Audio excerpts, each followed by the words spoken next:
Standing in your living room, surrounded by the accumulated possessions of years, the task of decluttering an entire house can feel overwhelming. Yet millions of people have successfully transformed their homes from chaotic repositories of stuff into serene, functional spaces that actually serve their lives rather than enslaving them. The secret isn't having superhuman organizational skills or unlimited time, it's approaching the process strategically and with the right mindset. The biggest mistake most people make when tackling whole house decluttering is trying to do everything at once. This shotgun approach leads to burnout, frustration, and often a house that looks worse than when you started. Instead, successful declutterers understand that this is a marathon, not a sprint. Begin by choosing one room as your testing ground, ideally a smaller space like a bathroom or bedroom rather than the kitchen or living room, where clutter tends to be most complex and emotionally charged. Before touching a single item, establish clear criteria for what stays and what goes. The classic keep, donate, trash system works, but consider adding a fourth category: relocate. Many items aren't clutter at all, they're simply in the wrong place. That toolbox in the kitchen cabinet belongs in the garage, and those winter coats stuffed in the hall closet might be better served in a bedroom wardrobe. Having a temporary relocate pile prevents you from making hasty decisions about items that just need a proper home. Timing your decluttering sessions is crucial for maintaining momentum without burning out. Most people can sustain focused decluttering energy for about 2 to 3 hours at a stretch. Schedule these sessions during your peak energy hours. If you're a morning person, don't attempt to tackle the basement at 9 p.m. Break larger rooms into zones and attack one zone per session. In a bedroom, for example, tackle the closet one day, the dresser another, and surfaces and storage areas on subsequent days. The emotional aspect of decluttering often catches people off guard. That box of college textbooks isn't just taking up space. It represents dreams, investments, and a version of yourself you once were. Acknowledge these feelings rather than powering through them. Some items deserve a moment of reflection before you decide their fate. Create a maybe box for items you're genuinely unsure about, but set a deadline for revisiting it. If you haven't thought about anything in that box after 3 months, donate it without looking inside again. Develop systems that prevent clutter from accumulating as quickly in the future. The one in, one out rule works well for items like clothing, books, and kitchen gadgets. When you bring something new into your home, something similar should leave. This doesn't mean you can never acquire new things, but it forces you to be intentional about additions to your space. Don't underestimate the power of enlisting help, but choose your assistants wisely. Family members often have their own emotional attachments to your belongings, which can complicate decision-making. Sometimes a friend who doesn't know the history of every item can offer valuable perspective.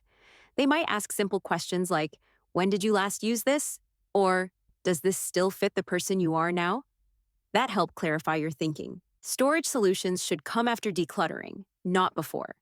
Many people rush to buy organizational products, thinking the right bins and shelves will solve their clutter problems.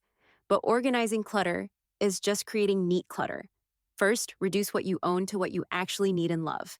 Then, and only then, invest in storage systems that make sense for your remaining possessions and your lifestyle. As you work through each room, celebrate small victories. Clearing one shelf completely feels better than making minimal progress in 5 different areas. Take before and after photos.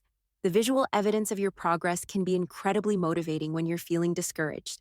Share these wins with supportive friends or family members who understand your goals. The kitchen often presents the greatest challenge because it houses so many categories of items. From dishes and appliances to food and cleaning supplies, start with expired items: medicines, spices, canned goods, and cleaning products.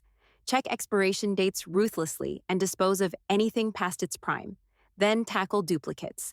Most households don't need 3 can openers or 5 wooden spoons, regardless of how they accumulated. Sentimental items require their own approach. Instead of keeping everything, choose the best representatives of important memories or people. Keep the quilt your grandmother made rather than every doily she crocheted. Digitize letters and cards when possible, keeping only the most meaningful physical copies. Consider whether displaying cherished items would bring you more joy than storing them in boxes where they're forgotten. Children's belongings need age-appropriate handling. Involve kids old enough to understand in decisions about their possessions.